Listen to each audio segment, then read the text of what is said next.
What's up YouTube? I'm Charmaine Jamil and welcome back to this week's video.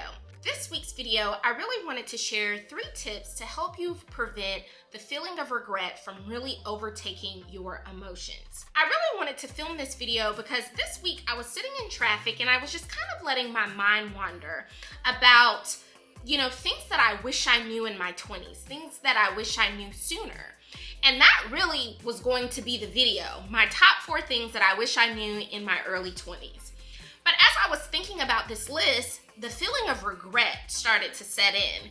And that really wasn't my intention. I really just kind of wanted to create this video to share with anyone that was younger than me, just to kind of give a mentor point of view, but it really kind of shifted and became more of a self-reflection for myself. One of the things in the top of my list where regret really started to set in was really allowing myself to use my earlier days of my 20s and my early 30s, really listening to people and really getting caught up in the dogma of others and listening to them, making my decisions on what they said to me or what they told me, really when they had no research or had no, background knowledge in anything that really was going to make my life better. And I allowed so much of my time in my ear to be, spent with these particular people or listening to these particular people, when if I had to go back and think about it, I really did not aspire to be like them at all. And that's really when, that's really kind of one of my first regrets, because if I really would have had the confidence in myself to take more control of, my finances, what I wanted to be, my interests, my hobbies early on in life, for some odd apparent reason, I just feel like my life would have been different. Or, and then sometimes you have to think, well, would it have been, Charmaine? So that is really what I wanted to share with you, how I kind of pulled myself out of that sunken feeling of allowing regret to really set in and take over my emotions. So here are the 3 tips that I'd like to share with you. So tip number 1, forgive yourself for what you didn't know. Don't beat yourself up for something that a former version of yourself had no clue about it. You may not have had the resources. You may not have had the access to certain information. You may not just have been in that state of mind. I know one of the things that where that particular feeling came up was I met with a financial advisor. I was in kind of like this premature meeting with this financial advisor, and they started asking me all of these questions about, how much money do you have in this? What are you doing with this? And I was kind of, I felt like I was in a boxing class because I'm like, oh my God, I don't know. Maybe I need to look at this. And I really was thinking to myself, why is this the first time that you are meeting with a financial advisor? You should have been doing this a long time ago in your early 20s, but that's just something that really was not on my radar, or I kind of was making an excuse of, well, I'm not good with money, or I don't know these things, or I was, kind of waiting on someone to say something or save me, but I really had to understand that you are the only one who can save you. So the first tip is don't beat yourself up for something that you didn't know. My second tip is knowledge changes things. So learn from the experience. So after I sat with this particular financial advisor for this premature meeting, after I got off the meeting, I was kind of like, okay, Charmaine, you still have time. You can't really beat yourself up for what you didn't invest or what you didn't do or what you did with certain, anytime you got a certain amount or a lump sum of money, or all the clothes and shoes that you have, in your closet that really could have been in the stock market or in somewhere else. I have the new knowledge now. So now it's time for me to do tip number 3, which is write a new equation. And writing a new equation is really taking the time to create a plan for what your current moment is presenting you. And so I know that the stock market is going up and down. I never really got into what the stock market was, but I said I can't blame anyone for that except myself. And so what I did was I got on YouTube. Of course, I got on TikTok University. I had the opportunity to have a certain amount of money where I could kind of just see what would happen. Just kind of play with, how do you buy a stock? What is a stock? What is a brokerage account? What is, all of these different terms.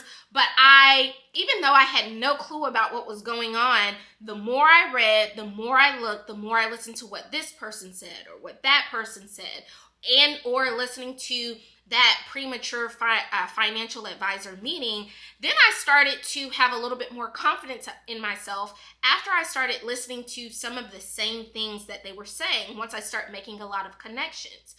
And so really, I wanted to create this particular video to share those 3 tips to really just let you know, if you have a feeling of regret, don't allow that emotion to overtake you. There's nothing wrong with feeling the emotion of regret, but you really have to take equally as much time as the feeling that you have of regret to putting into creating a new equation for yourself.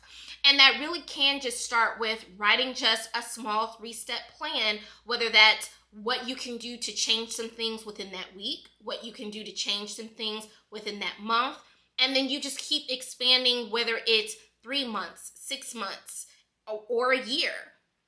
And that's really what I had to sit down and do. I am very cautious, especially when that was my top regret of listening to others who I really did not gather anything from, but I followed the advice of what they said. I really had to think, okay, how do I get my own confidence? Because it's one thing to make a decision, and this is what I had to come to the realization. It's one thing to make a decision based on what someone else tells you, and then it doesn't work out, and all they can do is tell you, oh, I'm sorry, because that doesn't affect them. It affects you, or it affects me, versus having the confidence in myself to either know there's a 50% chance that it will work out or a 50% chance that it won't work out. However, if it doesn't work out, that's what builds your resilience. That's what keeps you going to find what that new equation is going to be for yourself. How can you write your own equation? And so really what I wanted to gather out of creating this entire video of how to really not allow regret to overtake your emotions is really give yourself the same effort that you feel for the regret, to really focus on what is in the present moment. What is something that you can change today, tomorrow, 3 months, 6 months, a year? The thing about it is that kind of gave me some resolvance in having or feeling that emotion of regret is if I potentially, if I had that particular knowledge of really having the confidence to really figure things and research things for myself and be confident in my own decisions that I was making for my life, then maybe my life would be different. Maybe I would have a different quality of life, but that just wasn't the case. And as I was on, social media and really changing my whole algorithm to really follow people that had actual substance in things that they were saying and actually had value in things that they were saying, then my mind started to shift, because then I started to come across these different individuals where they started saying, well, I didn't start my business until I was 50 something years old. I didn't make my first million until I was 42 years old. And what they were kind of getting at was, use your 20s and your 30s for the research of life and your understanding of life, but use your 40s to actually live those things out. And that's really what kind of made me say, well, Charmaine, maybe you are in good company.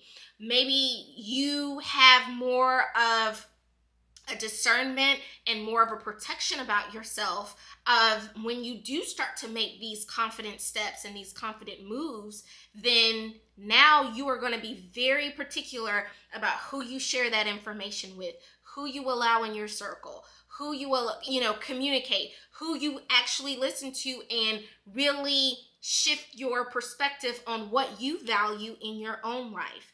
And that's really what I really wanted to share with you all today is as much effort as you give to having and experiencing the feeling of regret, have that same effort and emotion to actually live in the present and make a plan. Write a new equation for what your present moment says. And I know, regret is very different for everyone, whether it's I regret not, being with my first love, or whether I regret not taking this job opportunity. I know it's different for everyone, but the good thing about it is you know your life the best out of any other person that will ever know your life. And so you are the only one who can write this new equation. So really what I want to end this video with is really giving you the encouragement and telling you to be confident in yourself and your abilities to really set out to figure out what is that new equation for yourself. Because once you figure out what that new equation for yourself, then you'll understand and see, okay, me not having that knowledge or having access to those particular resources at an earlier time or a different time in my life really taught me to have more attention to the present moment. So I really hope that these short 3 tips really help give you a boost and a boost of confidence in yourself to really go out there and live in your present moment, make a new equation for yourself, allow yourself to feel the emotion, but don't stay in it too long. I really hope that you enjoyed this video. Please don't forget to like and subscribe, and I'll see you all next time.